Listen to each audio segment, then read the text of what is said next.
Welcome back. I am Tyler here with my brother Ryan, and today we are breaking down the Baltimore Ravens 3-round mock draft and the players that we selected. But before we do that, be sure to like, subscribe, and also ring the bell to get notified whenever we create new Ravens content. We have 3-round, 7-round, and also individual mock drafts coming out every Monday leading up to the 2024 NFL Draft.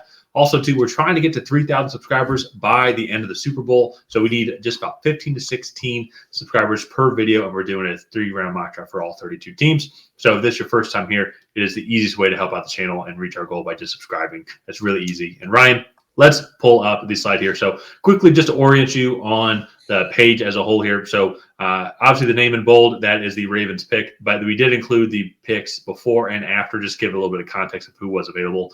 And also on the right, you can see some other potential options and then which team took them and at what pick. So we went back and forth. There are not too many holes, I would say, on this Ravens team. We went back and forth on just trying to get if we should focus on receiver or potentially also get and focus on the defensive side of the ball as well, or just get a freaky athletic player here.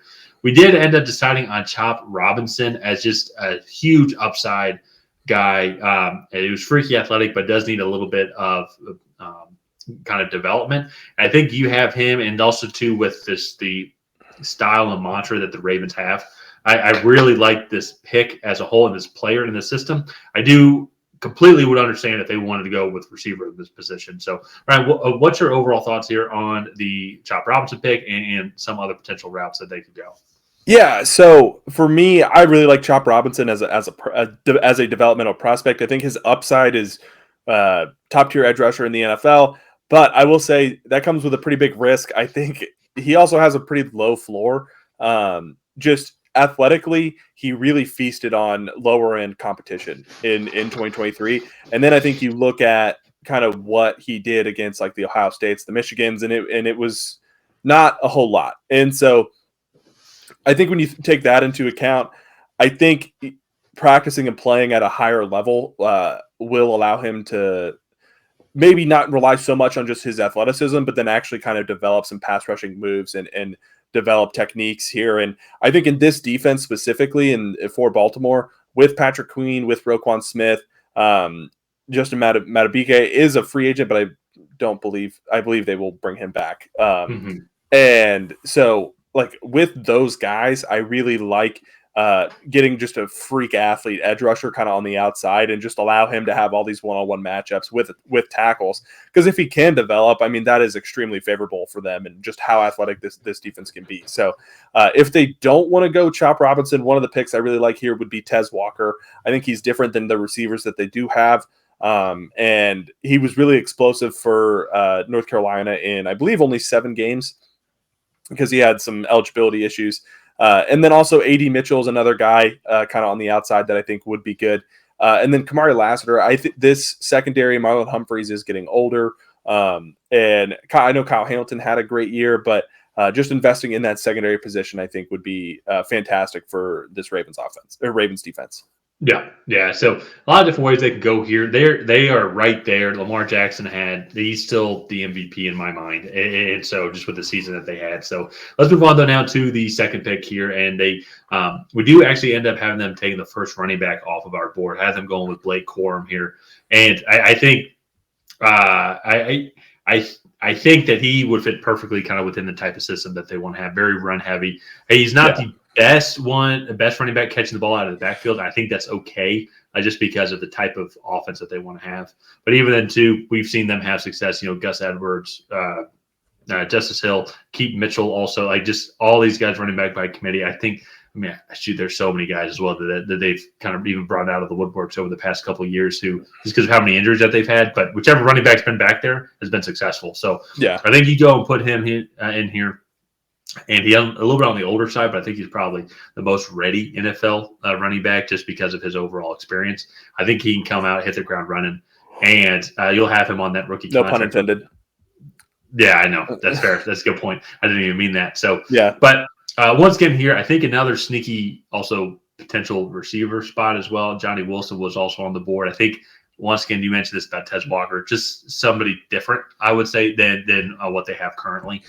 One, just because he's huge, and so, Yeah. but just to be honest and give defenses a different look. So, what's your overall thoughts on this route, this pick, and some of the potential players they could take at this position? Yeah, I really like them developing a downhill running game with Blake Corum. I think that's what they were able to do at Michigan. You have the Harbaugh connection there with John and Jim Harbaugh. And I really like him as a player. I think he can catch out of the backfield. It's not his forte, but he definitely can. And while he is a downhill runner, he definitely still has some speed to maybe beat players to a sideline. And then also, one of the things that I think is underrated is just like we talk about this with edge rushers, but his speed to power and like his pop when he makes contact. I mean, he is Frank Gore-esque and just always falling forward. He very rarely ever gets pushed backwards, and he is always falling forwards for an extra yard or two. And I just think that would be something that would be so valuable in that Ravens system where they like to really kind of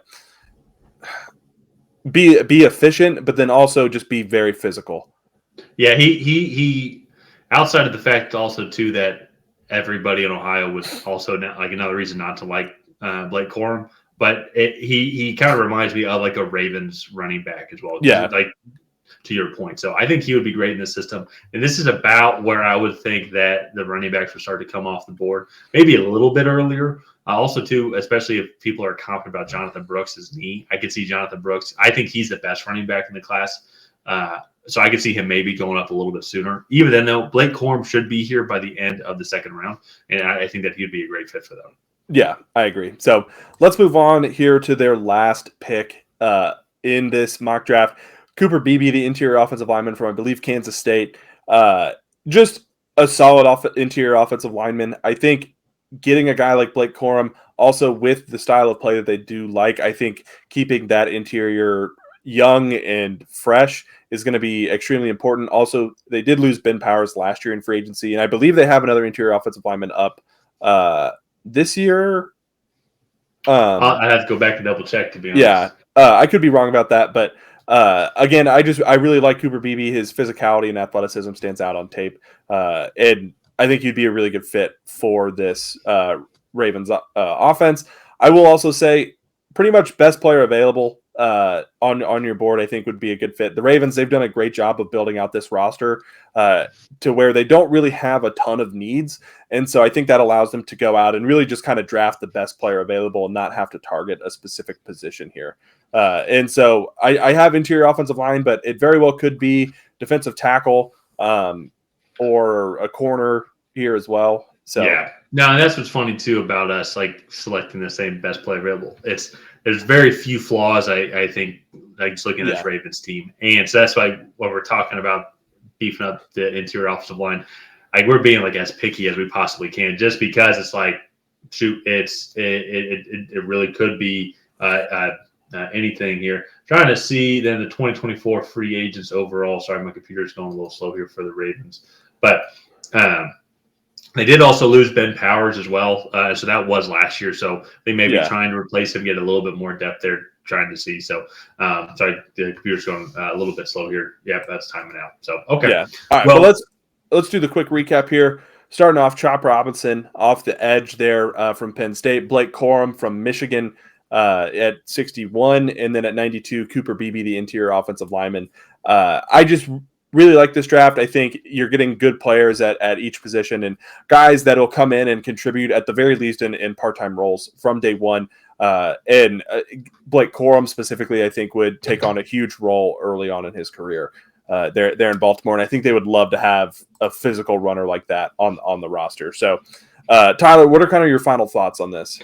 You know, for a team that doesn't have too many flaws, I think that's going to be the approach here is just who's the most athletic, like best player available, like top at our board of every single pick. And I think that's going to be the approach for them. We even go from Chop Robinson. Are there better, more ready football players available at that time? Like you mentioned, Tez Walker might be there. I think Keon Coleman, he's not my highest receiver, but I still think that it's somebody that they could go after just because it's something different than what they have.